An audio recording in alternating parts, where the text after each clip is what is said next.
Hello guys, ayan, nagluto ako ng laing. Ayan, yung ating laing.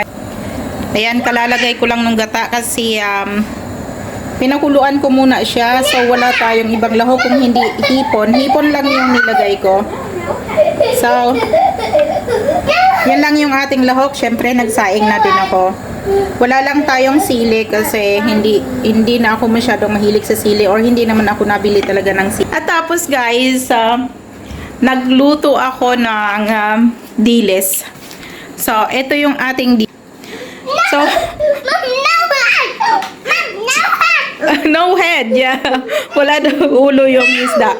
Do you like it? Do you like it?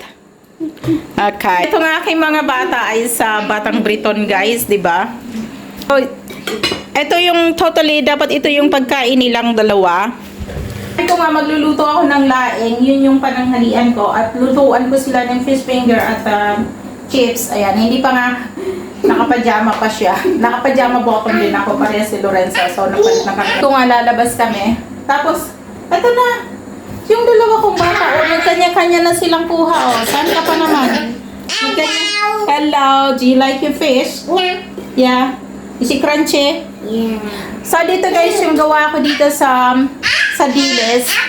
Siyempre, yung mga may ano dyan, yung may mga afam dyan, siyempre, di ba? Hindi naman lahat ng afam is gusto nila yung amoy ng dried fish. So, ang ginawa ko dito guys is ilagay ko siya sa foil. Binalot ko siya sa foil, binuhusan ko siya ng mantika. And then, niluto ko siya sa oven. So, hindi siya maamoy sa loob ng bahay. Ganon yung ginagawa ko dito. Kung paano ko lutuin yung dilis. Or kahit sa tuyo, ganon din yung ginagawa ko. Nilalagay ko siya sa oven for 20 to 25 minutes. So, crunchy na siya.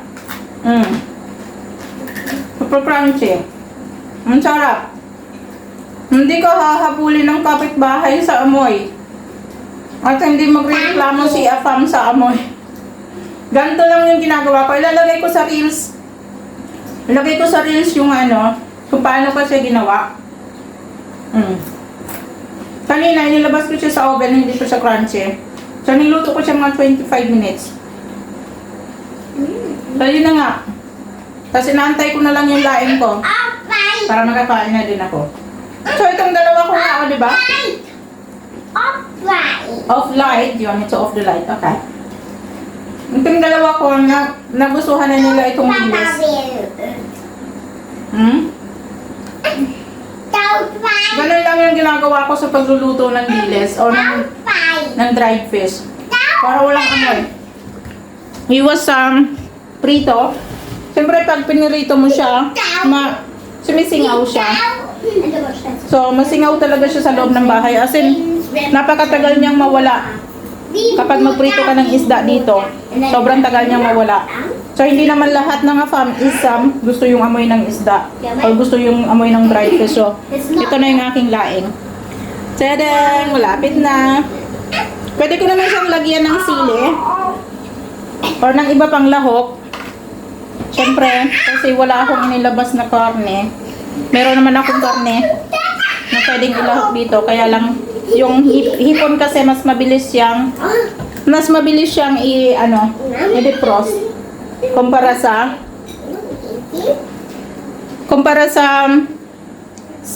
meat.